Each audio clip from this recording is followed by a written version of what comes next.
আমরা অনেক ক্ষেত্রে মনে করি বিয়ে is equal to solution of any problems. আবার অনেকে মনে করেন বিয়ে ইজ ইকুয়াল টু সেক্স। আমি বিয়ে করছি, দ্যাটস মিন আমি আমার ওয়াইফের সাথে সেক্স করার একটা লাইসেন্স পেয়েছি। সো আমি যখন তখন যা ইচ্ছে তাই করতে পারি। এটা কিন্তু বিয়ে না। আমি একজন মুসলিম।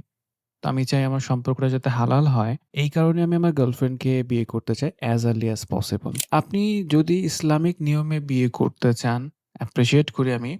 কিন্তু তার আগে নিজের ব্রেড অ্যান্ড বাটার আর্ন করেন।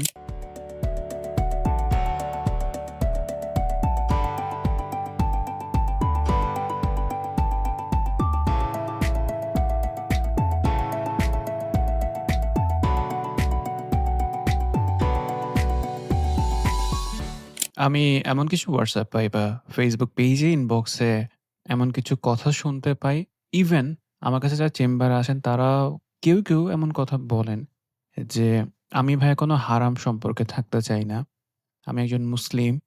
তো আমি চাই আমার সম্পর্কটা যাতে হালাল হয়। এই কারণে আমি আমার গার্লফ্রেন্ডকে বিয়ে করতে চাই অ্যাজ আর্লি অ্যাজ পসিবল।" আমি বুঝতে পারলাম পার্টিকুলার এই ছেলেটা আসলে ইসলামিক যেই বিধান আছে সেই বিধানটা মেনে নিতে চায়, মানছে এবং এই কারণে তিনি আসলে আর্লি বিয়ে করতে চাচ্ছেন যাতে কোনো হারাম সম্পর্কে তিনি না যান। তো আমি তখন কিছু প্রশ্ন করি যদি তিনি ক্লায়েন্ট হন যে, "আপনার সোর্স অফ ইনকাম কি? কিংবা কিভাবে আপনি আসলে বিয়ের পরবর্তী জীবনটা কন্টিনিউ করবেন? আপনার প্ল্যানিং কি?"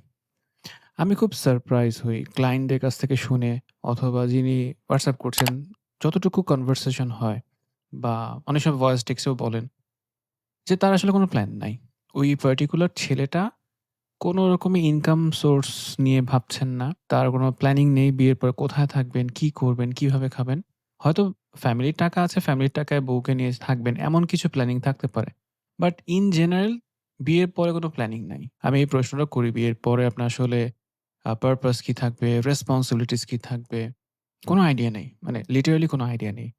আমি বুঝতে পারলাম যে এই যে বিয়ে করতে চাচ্ছে জাস্ট বিকজ তার বায়োলজিক্যাল আর্টসটাকে ফিল আপ করা একটা ইসলামিক কালচারে নিয়ে আসার জন্য যে আমি ইসলাম বলেছে বিয়ে করতে হবে, এছাড়া সব সম্পর্ক হারাম।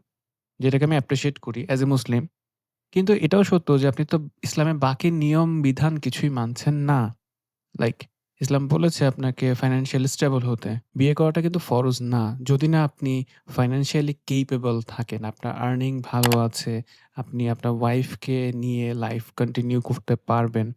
আপনি ফিজিক্যালি ফিট আছেন, আপনি মেন্টালি স্টেবল যে আপনি এই মানুষটাকে নিয়ে সারাটা জীবন কন্টিনিউ করতে চান। এই মাইন্ডসেট গুলো যদি না থাকে, এই ৩ টা প্যারামিটার যদি আপনি ফিল আপ করতে না পারেন দেন আপনি কি কারণে বিয়ে করছেন? জাস্ট বিকজ আপনার বায়োলজিক্যাল আর্জ আছে।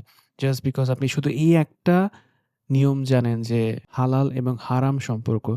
এই একটা জিনিস জেনে আপনি আসলে পুশ করছেন এবং ওই পাশে যে মানুষটা থাকেন, আই মিন গার্লফ্রেন্ড বা একটা মেয়ে, সে ভাবতে থাকে যে ছেলেটা খুব ভালো। ছেলেটা তো ইসলামিক নিয়মেই আমাকে বিয়ে করতে যাচ্ছে। ইসলাম যেভাবে বলেছে।